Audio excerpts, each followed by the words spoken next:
Alan Dershowitz believed he was about to put Jasmine Crockett in her place, live on TV no less. The 85-year-old Harvard law professor, sitting confidently behind his shining mahogany desk on a CNN legal panel, held nothing back. With a sneer only decades of entitlement could hone, he waved away her entire professional life with one stinging remark. "Shell never tried a case that mattered," he said. "Playing at politics doesn't qualify you as a lawyer." But then came something that would leave him, and nearly everyone on television, stunned. Within 30 seconds, Jasmine Crockett had given an answer so strong, so incisive, that even Dershowitz was rendered speechless. The legal community screamed with attention, and everyone would never regard these two in the same manner again. Before we break down her unforgettable response, don't forget to click that like button and subscribe, because this tale is about what occurs when arrogance collides with preparedness. It's a masterclass in the perils of underestimating someone with actual grit and lived experience. In order to properly understand the significance of this exchange, we have to consider who these two legal giants are and why this showdown was inevitable. Jasmine Crockett fought her way to earn her stripes. She began with a small law practice in Dallas, defending clients who could hardly dream of being able to pay for high-cost lawyers. She handled civil rights cases, secured huge settlements against police forces, and fought head-on against housing discrimination, all on top of working two jobs to fund her way through law school. She wasn't practicing law. She was fighting for justice, client by client. When she arrived in Congress, Crockett didn't hang up her lawyer's hat. She took those same skills to the world of politics and soon made headlines with her acerbic, no-nonsense questioning in committee hearings. Now compare that with Alan Dershowitz, a name known to every household in legal circles. He's been a professor of law at Harvard for decades. He's penned bestsellers, represented some of the world's most notorious individuals, O.J. Simpson, Jeffrey Epstein, and even Donald Trump during his impeachment trial. At 85 years of age, he's still appearing on cable news, still charging six-figure speaking fees, and still adamant that his Ivy League education puts him beyond criticism. But it was to be a confrontation. On one hand, the ivory tower of academia, personified by Dershowitz. On the other, the gritty, frontline lawyering of grassroots advocacy, personified by Crockett. For several months, Dershowitz had been making veiled jabs at what he termed politician lawyers, claiming they watered down the profession. He never mentioned names, but those who knew the legal landscape could guess all too well whom he was talking about. So when CNN got both of them together for a special panel on the future of legal practice in America, tension was thick. This wasn't a matter of a disagreement between two lawyers. It was a matter of something larger. Who gets to set the standard of what genuine legal work is today? Is it the Ivy League professor who represents the powerful, or the civil rights lawyer who represents people with nothing? Stay with us, because what came next was nothing short of extraordinary. The format for the evening was simple: a moderated debate on how lawyers ought to approach politics and public service. But what no one anticipated was just how personal and intense it would become. The fallout? Let's just say it left jaws on more than a few floors. From the outset, there was drama written into the setting. Alan Dershowitz emerged out of his home office, lined with rows of tidily stacked law books, with the air of an accomplished, high-level academic. Jasmine Crockett, coming out of her congressional office in Washington, had her law degree prominently positioned behind her, an intentional display, and one which would have additional significance before too much longer. At 8 p.m. sharp Eastern, CNN broadcast live. More than 400,000 people were logged into the stream. Legal Twitter was on fire with anticipation. Professors nationwide had even made the panel mandatory viewing for their classes. No one anticipated what was about to happen: a masterful destruction that was written in facts, timed impeccably, and delivered with calm accuracy. For the first 20 minutes, there was all manners. The conversation glided through issues such as legal education, the role of lawyers in public service, and the bigger issues confronting the profession. Anderson Cooper, of course, facilitated smoothly. Both guests were friendly, at least on the surface. Then Cooper posed a question that changed the whole vibe of the room. "Professor Dershowitz," he continued, You've been outspoken on lawyers who go into politics. Do you believe legal training actually prepares people to take political office? Dershowitz leaned back in his chair and pushed up his glasses with that characteristic look of intellectual assurance. Well, Anderson, he started, I believe there's a huge difference between lawyers who just so happen to serve in politics and politicians who just so happen to have law degrees. He looked over at Crockett's post on the screen. True legal work involves years of deep, complicated casework, appellate briefs, heavy constitutional examination. It's not work you learn to do in your free time.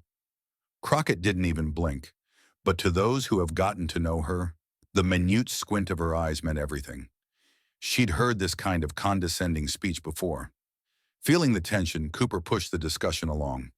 Are you saying that some political leaders are not qualified to comment on legal matters? I'm saying, Dershowitz said, now dripping with the sort of authority that had intimidated Harvard students for decades, that it takes one kind of scholarship to argue before the Supreme Court. It takes another to grandstand in a committee hearing.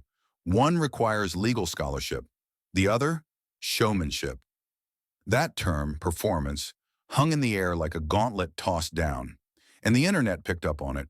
Legal Twitter went nuts. All over the country, junior lawyers set aside their work to listen in. Everyone could sense it. Something significant was going to go down. Meanwhile, Crockett kept her cool. She leaned back in her chair and made a few hasty notes on a yellow legal pad. This wasn't the first time she was underestimated, and it certainly wouldn't be the last. Cooper turned to her again.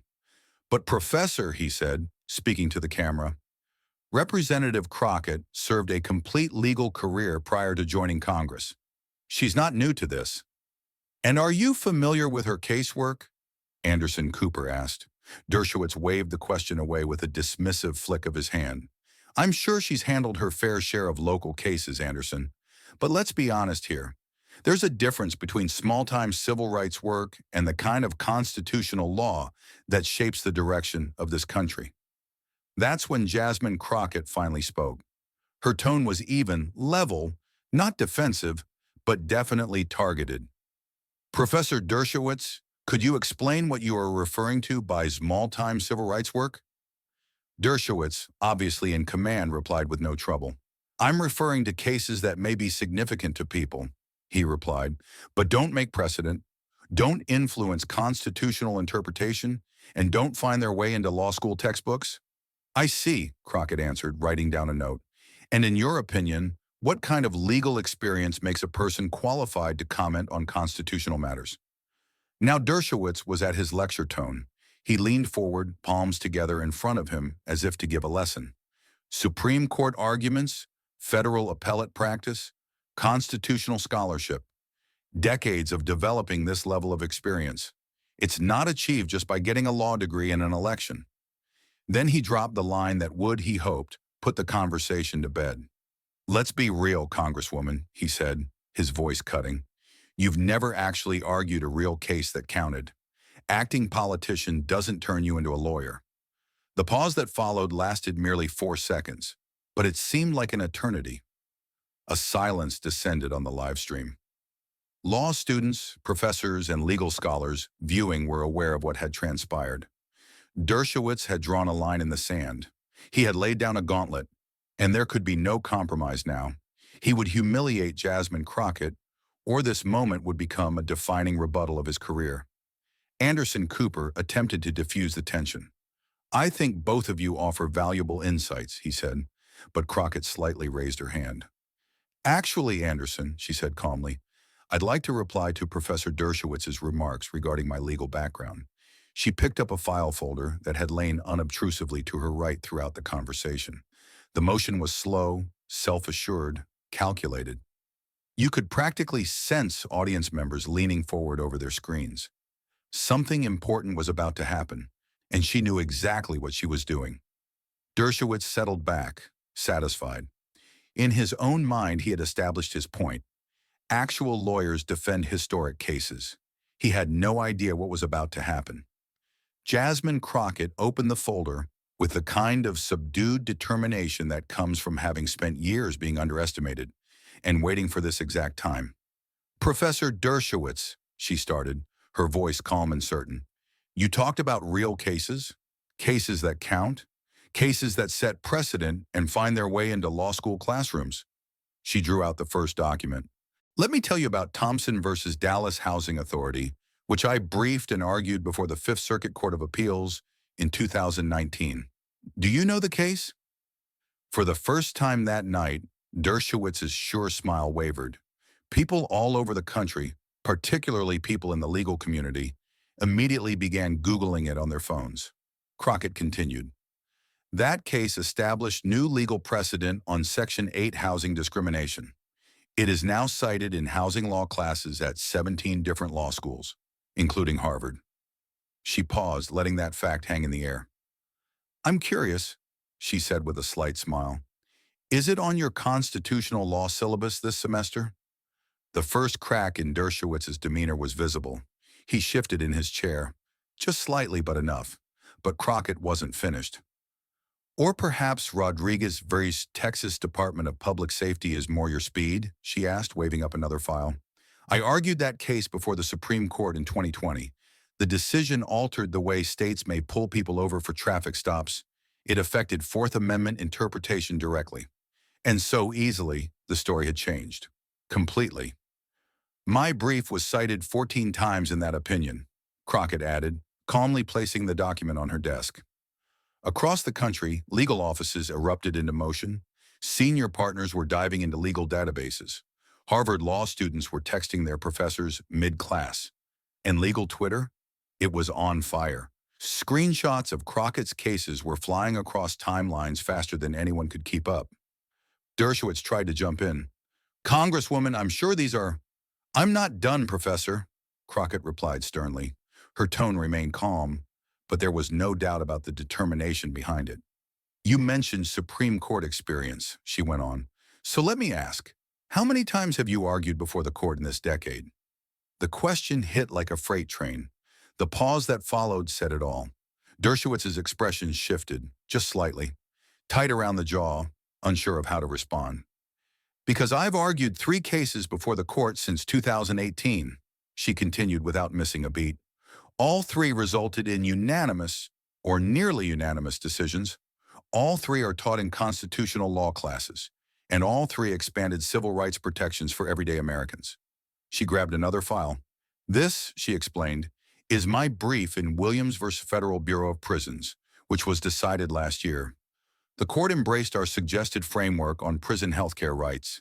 In his majority opinion, Chief Justice Roberts explicitly credited the legal argument. Anderson Cooper sat in stunned silence. Meanwhile, legal academics viewing live were scrambling to confirm her assertions. And one by one, it all checked out. But Crockett wasn't finished. You said earlier, Professor, that real legal work involves constitutional scholarship, she said. So I'm curious, when was your last peer-reviewed article published in a constitutional law journal? Dershowitz was visibly uncomfortable now, his usual confidence slipping. But Crockett pressed forward. Because I've published 4 peer-reviewed articles since 2020. They've been cited in over 60 federal court decisions. She paused for effect. The Yale Law Journal even described my work on Fourth Amendment protections as groundbreaking. Then she leaned in just a little, eyes steady. But you're absolutely right about one thing, Professor. There is a difference between lawyers and politicians who happen to hold law degrees. She let that sink in. The difference is, she said softly, real lawyers never stop practicing law, even when they serve in Congress. The world of law observing knew that they had just witnessed something remarkable. In a span of less than 5 minutes, Crockett had shattered all assumption, every smug assertion Dershowitz made regarding her credentials. Then with calm assurance, she picked up one last sheet of paper. This is a letter from the American Bar Association, she explained. It acknowledges my achievement in civil rights litigation as being of the highest level of legal practice. It's signed by 12 federal judges, 2 sitting Supreme Court justices. The camera switched to Dershowitz. Gone was the signature smirk. In its stead stood a face of shocked dismay, a man who had entered into a debate believing that he'd dictate the lecture, to be taught by someone he had misjudged. Crockett concluded with elegance and force. So when you tell me I've never tried a case that counted, she said, I have to ask, are you mistaking me for somebody else? Or are you just not used to the ways of federal civil rights practice? The silence after was charged. Anderson Cooper glared back and forth at the two guests, obviously sensing that the entire mood of the panel had changed. Dershowitz tried to recover. Well, naturally, civil rights law is significant. I didn't mean to, but Crockett intervened kindly. Let me interrupt you there, Professor. No need to dig any further.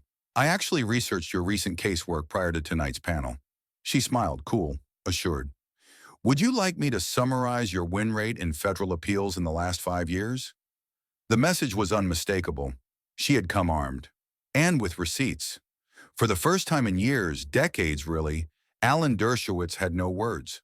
On live TV, and the rest of the legal world watching, they knew they were seeing something that would be remembered for a very long time. In law offices across Manhattan, senior partners were calling late-night emergency meetings. At Yale Law School, Professor Elizabeth Chen stopped mid-lecture, pulled up the live stream, and told her class, "You're about to see 20 years of legal education compressed into 5 minutes." On CNN's live stream, the chat was exploding. Moderators couldn't keep up.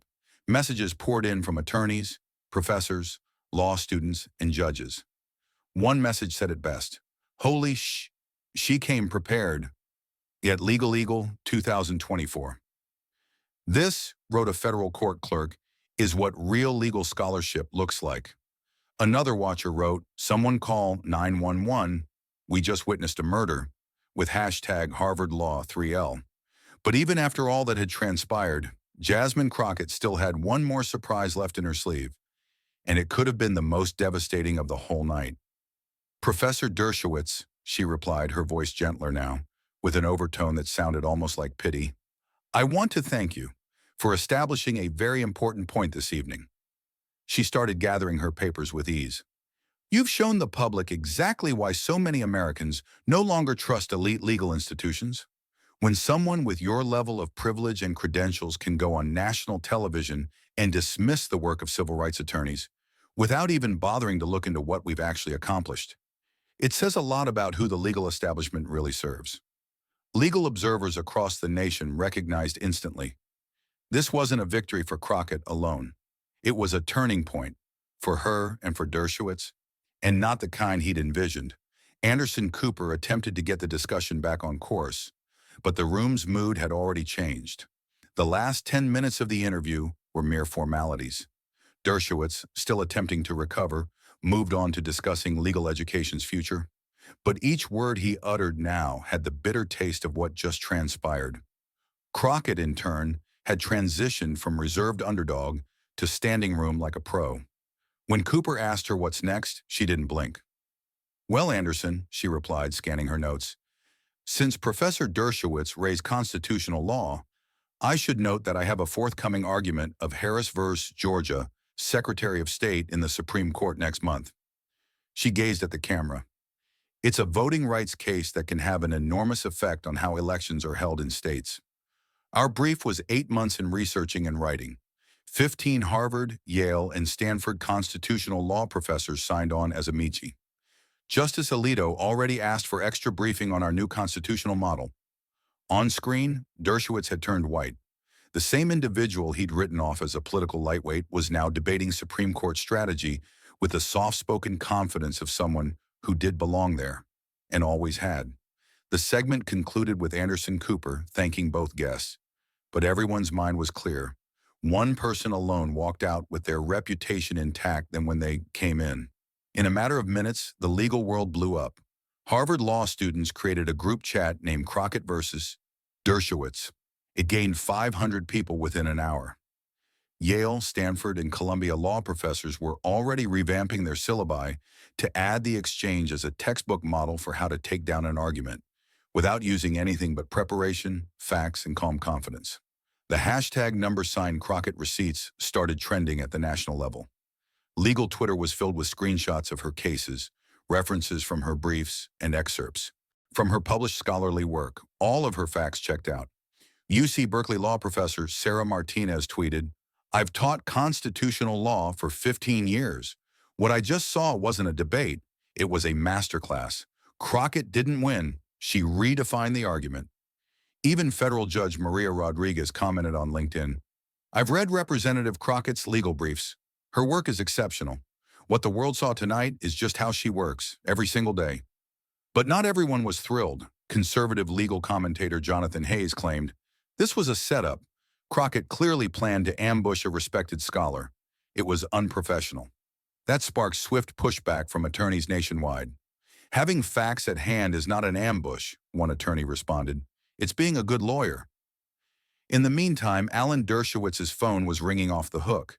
His publicist, his secretary, even his book agent, everyone was rushing to handle the backlash. Harvard Law School issued a carefully crafted statement. "Professor Dershowitz's remarks do not represent Harvard Law School's position regarding the importance of civil rights lawyers to American law." It was a courtesy, but those in the legal world recognized the underlying message. Harvard was stepping back. And as for Jasmine Crockett, the reaction was overwhelming. Her congressional office was filled to the brim with inquiries from law firms that wanted her to serve as a consultant. 3 of the premier law schools contacted her, inviting her to be a visiting professor. The ACLU announced a new fellowship in civil rights, dubbed after her. But perhaps most telling was that of those who had known her prior to the headlines. In Dallas, some of her law school classmates had organized a watch party. A local TV crew caught their reactions as the interview progressed. "We knew all along Jasmine was a genius," said Maria Gonzalez, who attended law school with her at Texas Southern University's Thurgood Marshall School of Law. "But watching her stand up to someone who likely never gave any thought to lawyers from our school, that was intimidating." Another former classmate, Robert Washington, summarized it this way: "Guys such as Dershowitz believe legal brilliance is only derived from Ivy League classrooms. Jasmine has just demonstrated it's derived from hard work, preparation, and actually giving a damn for the folks you represent." As the interview clip made its way online, the story blew up in ways nobody could have imagined. This was no longer simply about a showdown between 2 legal brains. It had turned into something much greater, something that was embedded deeply in the concerns of class, race, and privilege that continue to influence the legal system today. The video went viral on every platform. TikTok attorneys posted response videos, dismantling every one of Jasmine Crockett's arguments with wonder and respect. Instagram law accounts made her arguments into neat, straightforward infographics, sharing her message with ever larger crowds. Even LinkedIn, normally the province of boring professional bulletins, went aglow with reflective commentary on what had transpired. Dr. Michael Roberts, a veteran professor of legal studies at Howard University, tweeted a thread that caught the essence of the moment, and it went instantly viral with more than 50,000 retweets. "What we saw tonight," he wrote, "was more than a TV debate. It was a masterclass in institutional bias, blinding us to excellence that does not emerge from conventional molds." Crockett didn't only defend herself, she laid bare the unspoken prejudice that still runs deep in elite legal circles. Work that originates from the wrong background is too commonly neglected. Dr. Roberts went on to say, "Dershowitz made a critical mistake. He confused credentials with competence and pedigree with performance. He assumed that because Crockett didn't follow the Ivy League to Supreme Court path, her work must be second-rate. What he learned tonight is that such assumptions can be career-ending." Other lawyers added their voices. Patricia Wong, a veteran entertainment attorney with 2 decades of experience, posted on Instagram, "I've never seen anything like what Crockett just did. She didn't shout, she didn't gloat.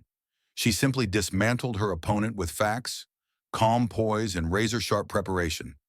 That's how real professionals work." But perhaps the most powerful reactions came from young attorneys of color, those who saw their own journey reflected in Crockett's.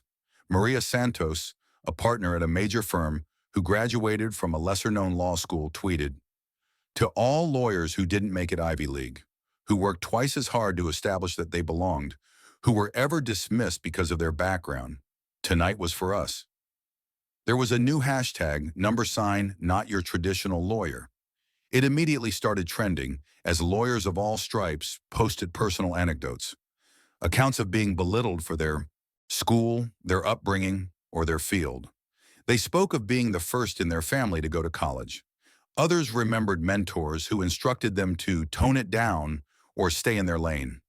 Suddenly, civil rights law was in renewed demand. Legal recruitment agencies saw a discernible increase in interest from minority candidates. Applications to law school from first-gen students increased. Professors began reconsidering what they meant by success in the law. It was unmistakable. The Crockett effect was well underway, and then the tale took another turn that no one had anticipated. 3 weeks later, a group of Harvard Law students who had once studied under Alan Dershowitz released an open letter in the Harvard Law Review. The headline, "Learning from Failure, a Response to Recent Events." Signed by 43 practicing lawyers who had once learned under Dershowitz, the letter was noteworthy in its humility and candor. As students, the letter started, we were taught to idolize Professor Dershowitz's success. His wins in the courtroom and scholarship were presented as the benchmark. But the recent back and forth with Representative Jasmine Crockett forced us to grapple with something uncomfortable: the elite legal education blind spots that remain. The letter went on. Representative Crockett's performance was not merely impressive, it was necessary. She reminded us of something we were never taught to prize: humility, hard work, and the value of lived experience. She showed us that authentic legal excellence doesn't necessarily require high towers. It frequently requires ground-level work, where lawyers address actual people with actual issues. And at long last, they penned, "This isn't a letter to shame our former professor. It's a recognition that the best things one can learn about law are not always learned in a classroom. Occasionally, they arrive in tones we learn to ignore." Dershowitz's former student's letter didn't only call out his conduct, it called out the entire ethos that created him. With thoughtful, measured words, the signers described how their own education had too frequently emphasized prestige rather than purpose. They described that their most important law lessons hadn't been learned from ivy-covered lecture halls, but by watching actual practitioners like Jasmine Crockett, attorneys who practice justice in the trenches every day. "We urge the legal academy," the letter stated, "to appreciate that excellence in law is multidimensional. The lawyers who make the most impact on Americans' lives are not always the ones appearing at national panels. They are the ones who arrive day after day, getting the job done, often with little or no recognition." It was a never-before-seen moment in law academia. Students openly defying not just a much-admired professor, but the elitism that had characterized much of their own legal education. 3 days later, the Harvard Law Review ran an intrepid editorial entitled "Excellence Beyond Elitism." Though it didn't mention Dershowitz's name, the message was clear as day. The legal profession needs to expand its definition of excellence and begin hailing the significant, innovative work performed by lawyers from every background, not only elite ones. Meanwhile, Dershowitz tried to backtrack. He wrote a blog entry called "Misunderstandings in Context," asserting that his words had been taken out of context and maintaining that he had great respect for civil rights practitioners. Legal journalists weren't having it. Fact-checkers were quick to observe that no amount of context could erase what obviously had been condescending remarks regarding Crockett's experience. And before long, further damaging facts began to emerge. Investigative journalists began delving into Dershowitz's recent record, and what they uncovered wasn't pretty. His success rate on federal appeals had fallen precipitously. Several prominent clients had allegedly changed lawyers following lackluster performances. Then came the most scathing piece, a story in the American Lawyer entitled "The Emperor's New Arguments." The story found that Dershowitz had lost his past 4 federal appeal cases, and in 2, judges had faulted his briefs as poorly researched and without legal basis. One anonymous federal judge was quoted bluntly, "There's a difference between being a famous lawyer and being a good lawyer. Fame doesn't win cases. Preparation and legal reasoning do." The article also exposed that Dershowitz was charging clients $2,500 per hour, despite producing work that judges were increasingly rejecting. One former client, speaking anonymously, summed it up like this: "We paid him nearly $4 million for a brief the judge called frivolous. Meanwhile, we're watching attorneys like Crockett win major constitutional cases with well-grounded legal arguments. It's eye-opening." The response from the legal community was swift and unspoken, but unmistakable.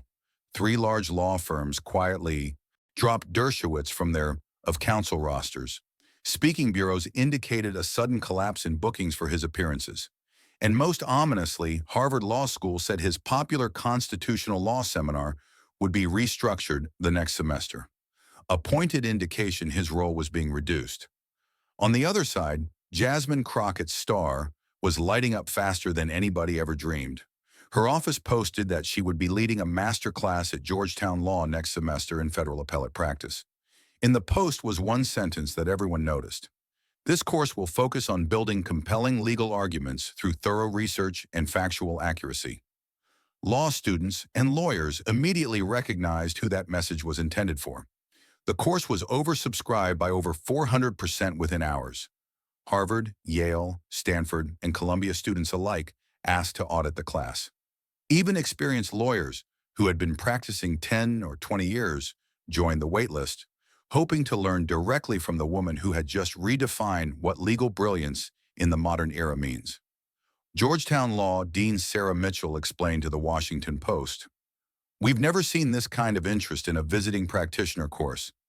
Representative Crockett embodies a new kind of legal excellence, deeply grounded, fully prepared, and passionately focused on justice. Our students are eager to learn from her." When the syllabus was released, it quickly became required reading in law schools across the country. Crockett's strategy, which she termed precision advocacy, focused squarely on what had brought her into the national limelight: diligent case law research, solid constitutional foundation, and foolproof arguments based on facts, not showmanship. The reading list was a testament in itself. It did not dwell on flashy celebrity trials, but on substantive civil rights wins. It featured successful appellate briefs by lawyers from smaller firms and landmark rulings that opened up justice, not headlines. In a Above the Law interview, Crockett described, "This isn't about fame, it's about effectiveness. The law isn't performance art, it's a tool, and tools are only useful when they're used skillfully." That plain reality ignited something greater in the legal community. Major law firms' hiring partners reported that there was a new trend.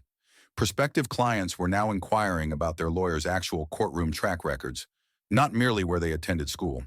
The Crockett-Dershowitz exchange had triggered a reckoning. At corporate law conferences, general counsels for Fortune 500 companies began questioning the value of paying premium rates simply for brand-name resumes.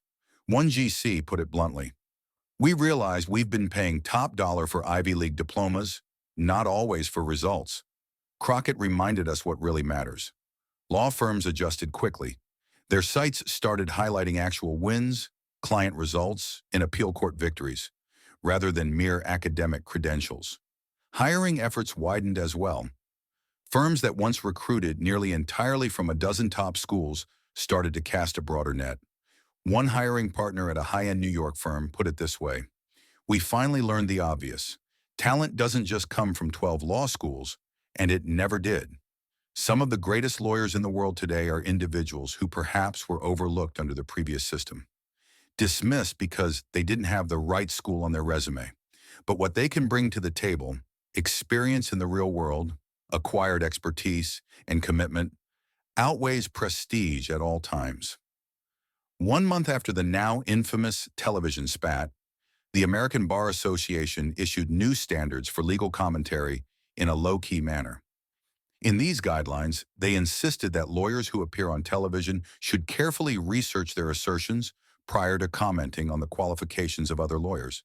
They didn't mention names. They didn't need to. 6 months down the road, Jasmine Crockett had a different stage to stand on, this time as the commencement keynote speaker at Harvard Law School. Her address was entitled "Excellence Through Service." She spoke with precision and intention about what it truly means to apply your legal abilities to serve others, particularly those who struggle to find their way through the system alone. Alan Dershowitz, a regular presence at Harvard Law School commencements for decades, was not present. No longer was he the one holding the microphone as the voice of insider legal opinion. Instead, the school's message was implicit but clear. The world of law was changing, and it was leaving behind traditional ideas of prestige. Crockett never invoked Dershowitz in her remarks. She didn't have to. Everyone there understood what her presence symbolized. It was a turning point, not only for her, but for the whole legal community. The law, she said to the graduates, is not simply an intellectual exercise. It's a tool of justice. And the real value of a lawyer isn't whether they studied somewhere fancy or know someone important, but how well they employ that tool to improve life for others. The audience in the room stood up and applauded her for more than 4 minutes, and the domino effects didn't end there. That same year, a number of law schools, including Harvard, introduced new clinical programs with a civil rights practice emphasis. Harvard even established the Excellence in Public Interest Law Scholarship, providing full scholarships to students dedicated to pursuing justice for working Americans. A career that had previously cherished pedigree above all else was beginning to shift, and everybody knew why. But the deepest change occurred in offices and courts of law throughout the land.